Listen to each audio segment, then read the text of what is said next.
we keep our animals warm when it is that cold, and it's going to be at least negative 11 degrees tonight.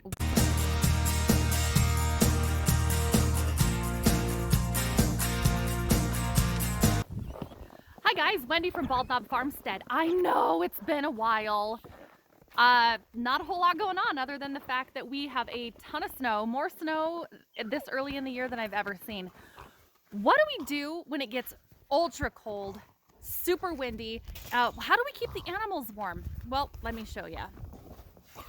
One of those animals is Buck.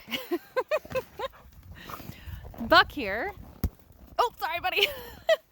He stays in here when we are gone because if we leave him in here, he doesn't chase the sheep. But if we leave him out, he will chase the sheep and bite at them. He's a border collie and he's pretty neurotic. So here is his house. I built this summer, so I'm pretty proud. It's so cute. So for some reason, he piles hay. There's hay in here into his food bowl. So his food bowl's up here, and clearly I need to add more water because there's only about an inch of water in there. That's a heated bowl. He also has heated doghouse. So this sucker, I have it all the way. I have it up to 5. 6 is a little warm.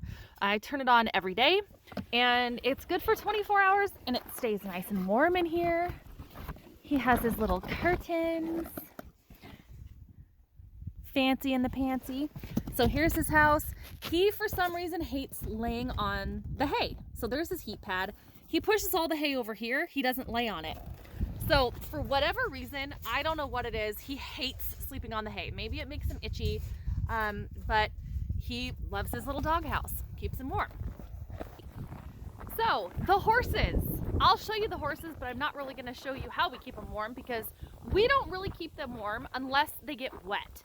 So unless it's raining, or I can tell that they're actually cold if they're shivering, if their ears are cold or whatnot. We have blankets for them, we'll blanket them. But even when it's negative temperatures, they stay pretty warm. So we do not over blanket them because they don't need it. So here's horses. They do have a lean-to. It's kind of hard to see, it's all the way back there. So they are protected from the wind and the rain and the snow. And it snowed this morning, and as you can see, they still have snow on their backs. They're very well insulated. And it's nice of you, Skip, to share the hay with the sheep. That's kind. All right, here is Dave's doghouse. Dave, we do not worry about him staying warm. What are you eating? The other day it was -5. And he was laying in the snow with his feet spread eagle up towards the sky. He was dead asleep, not cold at all. So guardian livestock dogs and huskies, we're not worried about him being cold. If he is cold, he has a doghouse that has a big thick bed and it is fully insulated. So not worried about it. Now the sheep. The sheep have plenty of places to get out of the wind and the rain and the snow. One is they can sleep in the lean-to with the horses, which the horses love the sheep. And they have plenty of trees.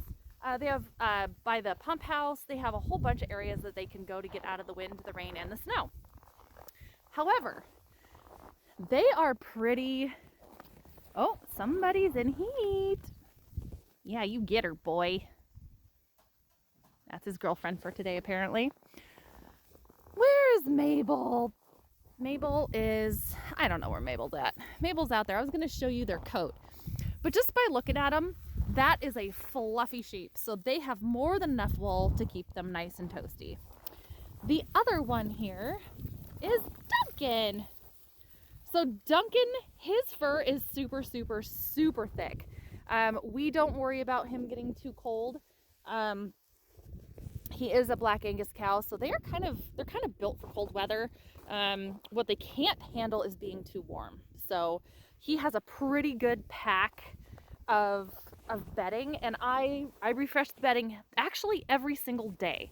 So what the sheep don't eat goes right into his bedding. See this big old mound? So he's insulated from the ground enough, and sadly he is going to be getting butchered in a couple days. So, and I don't know if you can see the steam coming off of this over here, but that is heated water, and I just piled snow in here to kind of give him a little more water that didn't melt down, but heated water for him too. The sheep and the horses also have heated water up at the pump house. So everybody has heated water. Everybody has food 24/7. Nobody goes without food, except for maybe the horses. We do feed them twice a day, but there's a few hours in the middle of the day and probably at night where, they eat it all. But the horses, unfortunately, are very easy keepers. So they get fat fast, really fast, especially squeezy. So that's actually why we are not feeding big bales full time, because they will get way too fat. What are you eating?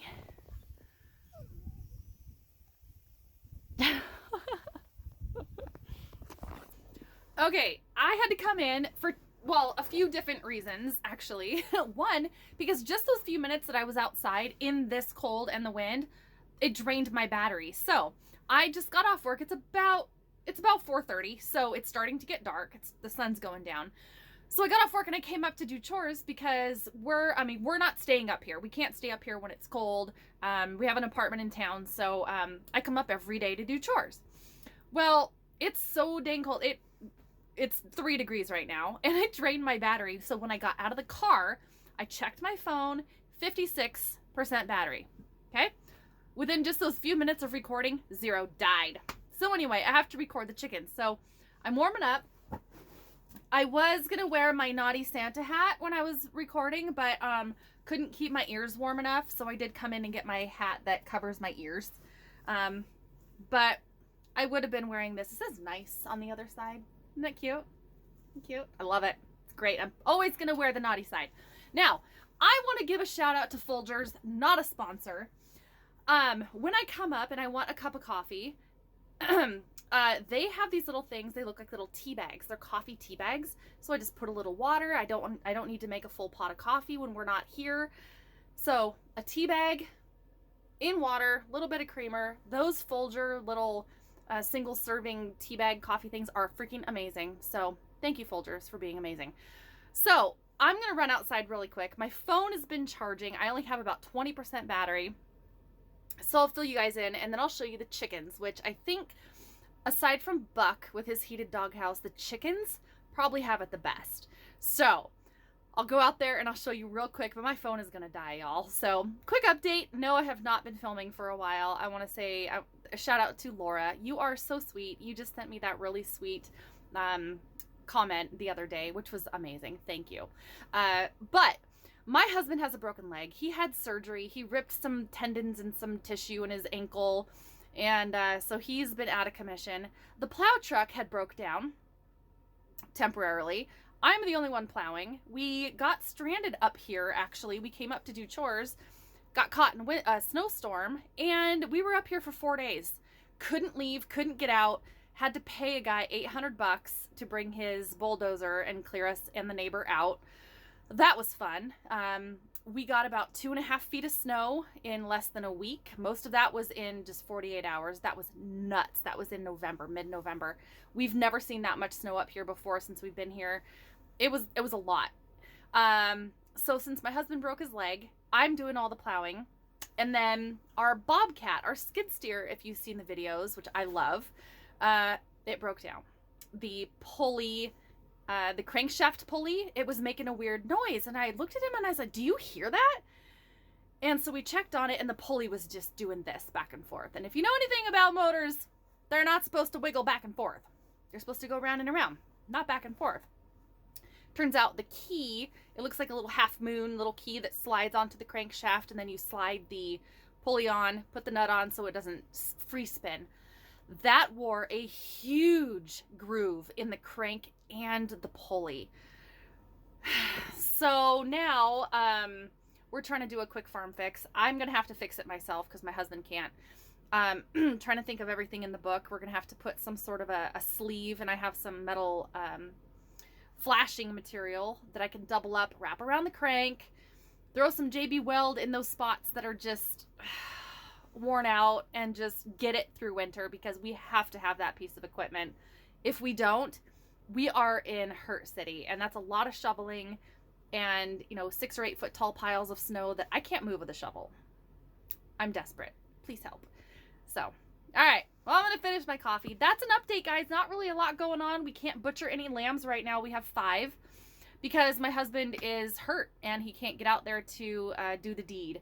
If he just does the deed, the killing part, I can do the rest of it. I can skin, gut, I can do everything, but I can't do it yet. I haven't gotten there. So, all right.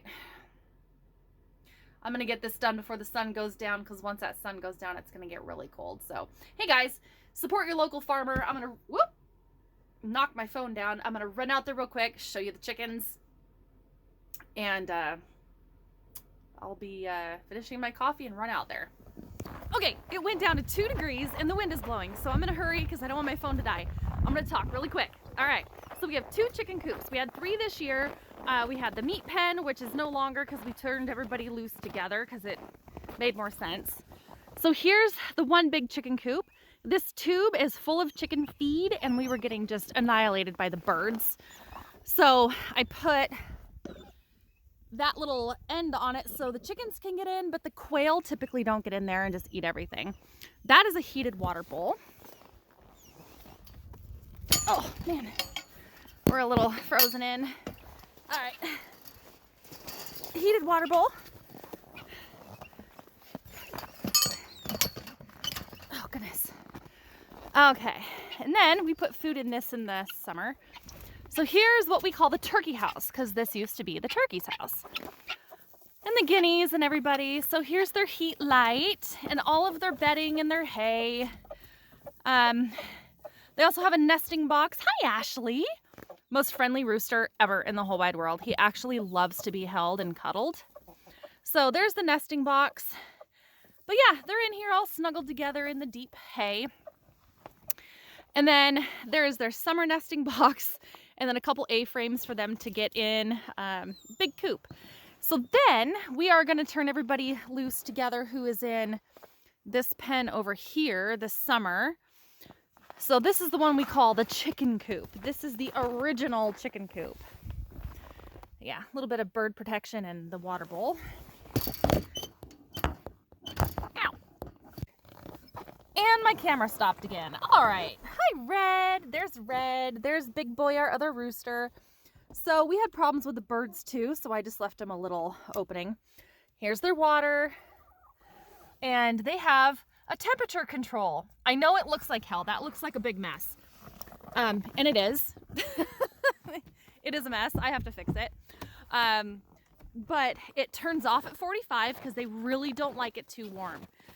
They spend half the day outside anyway, but it's in the evening, it's getting darker. So they're in there right now, and it turns off at 45, but it turns on at 35. We're Buck. And then we're gonna throw Buckaroo back in his pen. Bye, buddy. See you tomorrow. All right. Before anybody feels really bad about him being in there overnight, it's fine. So he's a happy guy. So, all right, guys, that's pretty much it. We also have a barn cat named Tigger. My mother and father-in-law rescued him when he was a kitten. Could never really get him friendly. He sleeps in the hay pile, so he's nice and warm. But he also has his own private entrance into the shed, and that's where all of his food is. He eats like a king, and actually, the big, we have a big old vanity in there that I refinished. They were just gonna throw it away, so I refinished it. In the back of it is a super thick, super comfortable bed. He knows where it's at because that's where he was raised for the couple months after we got him. So maybe he's sleeping in there, I don't know, but he has that option. So, if you can see, I don't have my other dogs with me because they're in town at the apartment. Other than that, guys, I hope everybody has a great Christmas, wonderful New Year. Whatever religion you are, I wish you the best of whatever that religion is, okay? I celebrate Christmas, so. And then also the heated water troughs for the sheep because they're short, and the horses. So I wish everybody happy holidays, Merry Christmas, Happy New Year, everyone. We are eventually going to be building a house up here. There's just one problem. One tiny issue is that we need more money. We need just a little more money.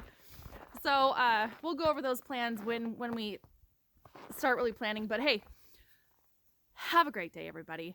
Thank you so much for tuning in. Thank you to the new subscribers. We have a couple new subscribers. Junior, hi, dude. Nice to see ya. Anyway, have a great day. Support your local farmer. We definitely appreciate that you do that. And Dave says, we'll see you soon. He doesn't say that. Dave, you won't see anybody. What are you thinking? You're not going to see anyone. They're going to see us really soon, hopefully. Hopefully, I won't make you guys wait that long. I know a few of you have been concerned. I'm alive. I'm fine. All right, guys. Have a great day and enjoy your winter.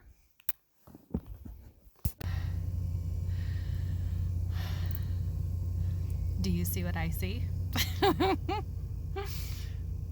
It's so sad. Every time I leave, he walks me to the gate and he sits there and looks so sad. But I could almost guarantee you that when I leave, he's gonna go down to the sheep, which they're right there. So I bet that's where he's gonna go.